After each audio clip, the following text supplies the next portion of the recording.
visiteurs par jour qui en font la gare la plus chargée de toute l'Europe. Et bien sûr, avec tout ce que ça pose comme complications en termes d'encombrement. Beaucoup de vie, bien sûr, mais aussi beaucoup d'encombrement dans une ville qui est déjà tellement resserrée sur elle-même, dans un arrondissement qui manque tellement de lieux, d'espace, de respiration.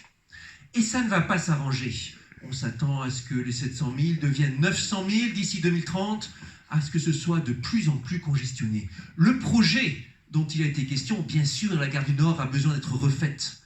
Et d'ailleurs, c'est incompréhensible les atermoiements, les revirements de la ville de Paris sur ce sujet. Après avoir accompagné, signé, encouragé, validé le processus, les voilà qui, juste avant une élection, se mettent à changer d'avis radicalement et à décider que ce projet qui était si beau, finalement, c'est le pire qui soit.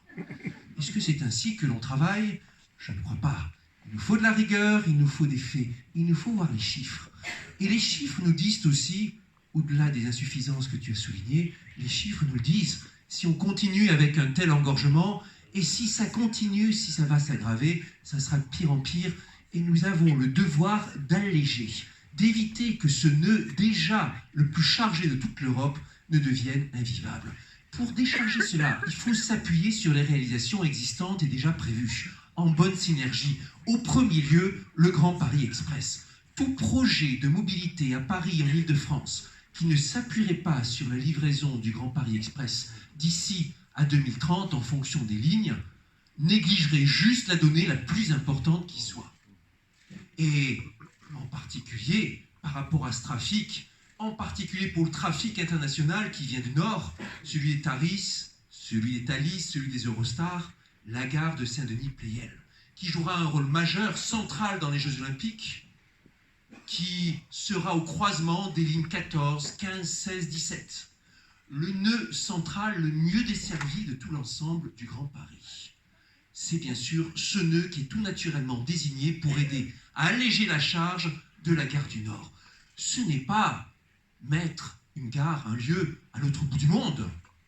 Comme ça a été souligné, c'est juste à un quart d'heure de la Défense, à un quart d'heure de Châtelet-Les Halles, un emplacement central avec des équipements qui seront neufs, automatiques, rapides, efficaces, résilients, fiables, bref, modernes et dont nous pourrons être fiers.